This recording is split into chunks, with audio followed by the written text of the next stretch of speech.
बहुत ध्यान से सुनना, गूढ़ प्रसंग है। अगर इसे बैठा लिए तो माला माल हो जाओगे।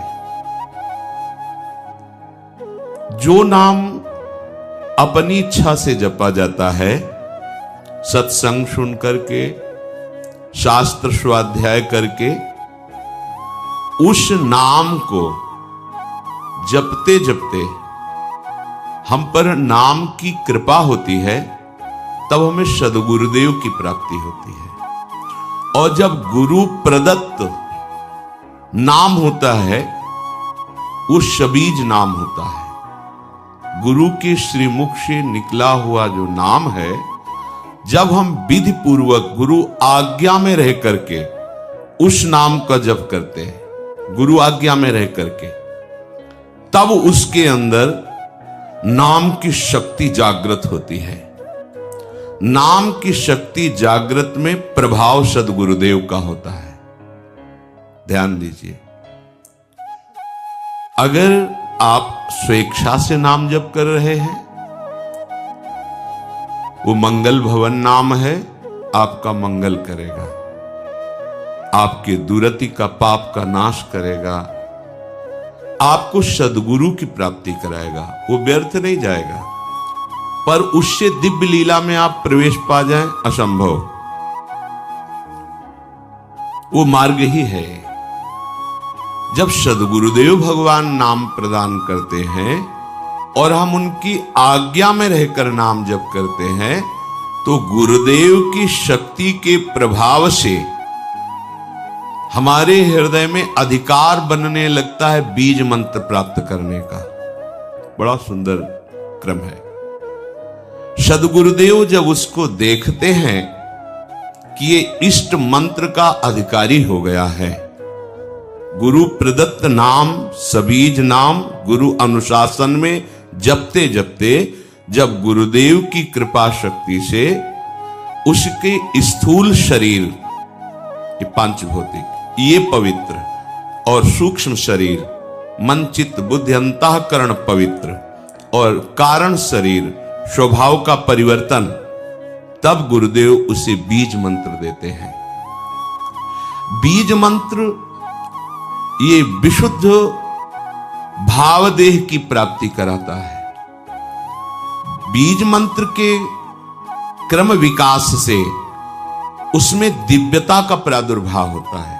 क्रम विकास से आप कितना अधिक मंत्र में तन्मय हो रहे हैं, कितना अनुशासन से युक्त हैं, कितनी पवित्रता का निर्वाह कर रहे हैं, कितनी आपके अंदर एकाग्रता है, कितनी देर मंत्र में टिकते हैं, उसके अनुसार देह एवं मन की सारी मलिनता दूर हो जाती है और बीज मंत्र से सिद्ध स्वरूप का उदय होता है। उस उपासक के हृदय में भाव देह जिसे कहते हैं। मंत्र सिद्धि आचार्य परंपरा से है। आपको मंत्र सिद्ध करने की जरूरत नहीं है, सिद्ध मंत्र है। इस मंत्र में प्रियता, अधिक समय तक टिके रहना, बहुत समय तक निज मंत्र ही चल रहा है, इससे आपकी पहले भूत शुद्धि होगी, पंचभूत आपके शुद्ध होंगे जिनसे शरीर रचा है। फिर चित्त शुद्ध होगा, इसके बाद स्वभाव शुद्ध होगा आपका। वो स्वभाव ही जहां शुद्ध हुआ, तहां भावदेह का अनुभव होने लगेगा। बीज मंत्र से, निज मंत्र से उस समय किसी भी अभाव की स्मृति नहीं रहती।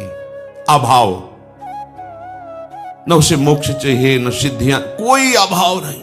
सोचो कैसी स्थिति। जिस समय स्वभाव शुद्ध हुआ, पहले भूत शुद्धि, चित्त शुद्धि, स्वभाव शुद्धि, अब जो भाव का प्रादुर्भाव हुआ, तो यहां कोई भी अभाव नहीं है। किसी भी तरह की कोई चाह, कोई कामना, कोई पद प्रतिष्ठा, कुछ नहीं। ये अवस्था यद्यपि सिद्धावस्था के अंतर्गत मानी जाती है, परंतु इस प्रेम मार्ग की इस अवस्था में माता के गर्भ से उत्पन्न मलिन देह से प्रवेश नहीं हो सकता। इस देह का राग जब तक है, इसमें जब तक अपनापन है, तब तक आपका निकुंज रस में, देखो कहा है, गुरु प्रदत्त नाम जप से, मंत्र का अधिकार, मंत्र से समस्त भूतों की शुद्धि, स्वभाव तक की शुद्धि। अब भाव देह का प्रादुर्भाव, माता के गर्भ से उत्पन्न हुए देह से प्रवेश नहीं है, भाव देह से, गुरु प्रदत्त मंत्र से उप्रगट हुआ जो देह है उससे। बनिता पुरुष भाव मिट जाए, सेवे ललितादिक के भाय, मानसी गढ़े चित्त, उसके चित्त में ही अनुभव होने लगता है अपने दिव्य देह का, चिदानंदमय देह का। फिर वो मानो राजमार्ग पे खड़ा हो गया, राजमार्ग जैसे बना हुआ जीटी रोड, अब आंख मूंद के दौड़ने पर भी गिरने की संभावना नहीं, अब संभावना खत्म, माया अब उसको स्पर्श भी नहीं कर सकती। भगवत भजन की ये माइक अशुद्धि को दूर करके दिव्य देह भाव देह की अभिव्यक्ति जब तक नहीं है तब तक लीला में प्रवेश नहीं होता। छिन छिन बिहरत संग ये अनुभव नहीं होता। अब भावदेह में जो सेवा होती है, जो सुमिरन होता है, जो भजन होता है, वो है भजन। तो इस भजन से उस भजन की प्राप्ति, भजन से भजन की मांग,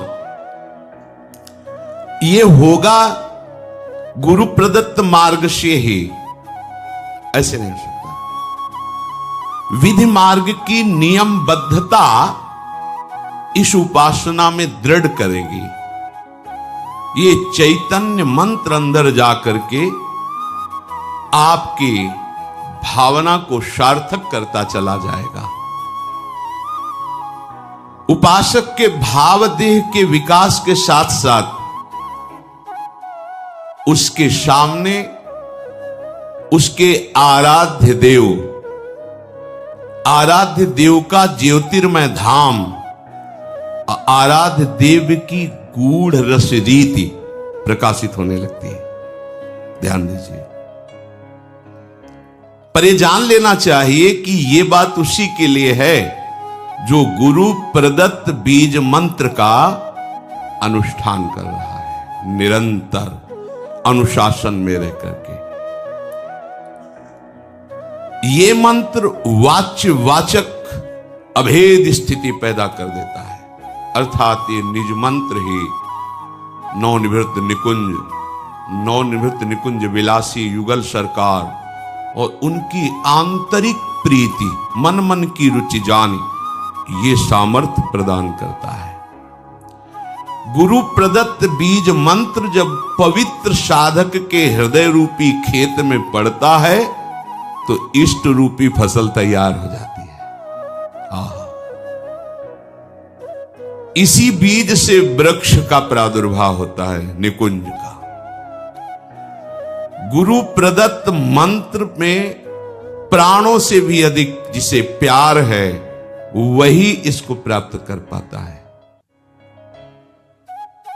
इस बीज मंत्र से प्राकृतिक जितनी भी सृष्टि है सबसे स्वाभाविक अरुचि पैदा हो जाती है और उसमें गुरु शक्ति का आधान होते ही इष्ट का स्वरूप प्रकाशित हो जाता है। नाम नामी जैसे अभेद है वैसे ही मंत्र और निकुंज अभेद है। इस उपासना की विशेषता यही है, गुरु अनुशासन में रहकर उपासना करना। ज्योतिर्मय धाम, ज्योतिर्मय रूप, ज्योतिर्मय लीला, अब ये भजन का प्रभाव प्रकाशित हुआ। वो उपासक भले दिखाई देता है शरीर में है, पर वो शरीर में रहते हुए भी शरीर में नहीं रहता। वो अपने ज्योतिर्मय धाम में धामी श्यामा श्याम की नित्य सेवा में अपने भाव देश से रहता है। शरीर छूटे या बना रहे इससे कोई फर्क नहीं पड़ता। शरीर रहते ही वो इस अवस्था को प्राप्त हो जाता है। ये प्रेम की चरम अवस्था है। अब ऐसे महापुरुष में और इष्ट में बिल्कुल कोई अंतर नहीं रह जाता। विगलित होकर के एकीभूत हो जाता है। अब वो रस स्वरूप हो जाता है। जो उपासक उपासना की इस सोपान स्थिति पर होता है वो रस स्वरूप, रसमय हरिवंश, परम परमाक्षर, वो नाम के प्रभाव से स्वयं नाम का फल उसके हृदय में जो प्रकाशित हुआ तो वो फल स्वरूप ही हो गया, रस स्वरूप, रसमय हो गया। ये प्रेम की महाअद्वैत स्थिति है। प्रेम की इस अवस्था में जो स्थायी भाव स्वरूप प्राप्त हुआ, अब वो नित्य लीला का अधिकारी हो गया। देखने का ही नहीं, सम्मिलित होने का अधिकारी।